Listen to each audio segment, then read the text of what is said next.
আসসালামু আলাইকুম রহমতুল্লাহ বারকাতু। আশা করি আপনারা সবাই ভালো আছেন। আল্লাহর অশেষ রহমতে আমিও ভালো আছি, আলহামদুলিল্লাহ।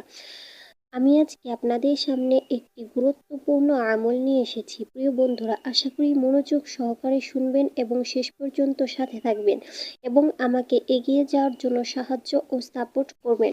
আসুন আমলটি সম্পর্কে আমরা জেনে নিই। আমলটি হলো তওবা। আমরা গুনাহ করে থাকি, বিভিন্ন ধরনের গুনাহ, কিন্তু আমরা কি জানি তওবা করার দ্বারা আল্লাহ তাআলা আমাদের গুনাহগুলো মাফ করে দিবেন? আসুন তওবা সম্পর্কে কিছু কথা জেনে নিই। হযরত আলী রাদিয়াল্লাহু তাআলা আনহু হতে বর্ণিত, রাসূল সাল্লাল্লাহু আলাইহি ওয়াসাল্লাম বলেন, কোনো ব্যক্তি যদি গুনাহ করার সাথে সাথে সুন্দর করিয়া উজু করে 2 রাকাত নামাজ আদায় করে এবং আল্লাহর কাছে ক্ষমা চায়, তবে আল্লাহ তাহাকে অবশ্যই ক্ষমা করিবেন। সুতরাং মানুষের কর্তব্য হলো সবসময় আল্লাহ তাআলার নিকট তওবা অর্থাৎ গুনাহ মাফ চাওয়া। পাপ কাজ হইতে তওবার জন্য ফেরেশতা কিছুক্ষণ অপেক্ষা করেন। সুতরাং যত তাড়াতাড়ি সম্ভব তওবা করা জরুরি।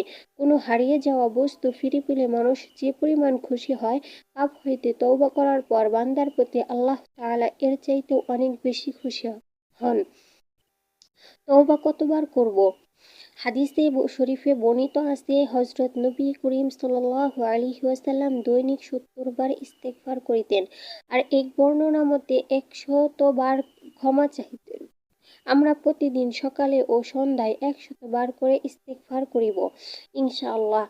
অতঃপর নিম্নের আয়াতগুলি পড়িব, যেমন والذين إذا فعلوا فاحشة أو ظلموا أنفسهم ذكروا الله فاستغفروا لذنوبهم ومن يغفر الذنوب إلا الله ولم يصروا على ما فعلوا وهم يعلمون।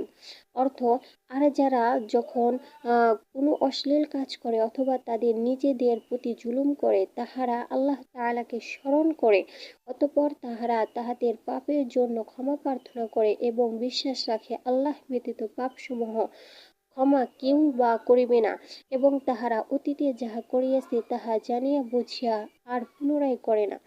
প্রিয় বন্ধুরা, আশা করি আমলটি বুঝতে পারছেন। যদি বুঝতে না পারেন তাহলে ভিডিওটি পুনরায় দেখবেন। যদি তাও বুঝতে না পারেন তাহলে কমেন্টে বলে যাবেন। ভালো থাকুন, সুস্থ থাকুন। আসসালামু আলাইকুম ওয়া রাহমাতুল্লাহ।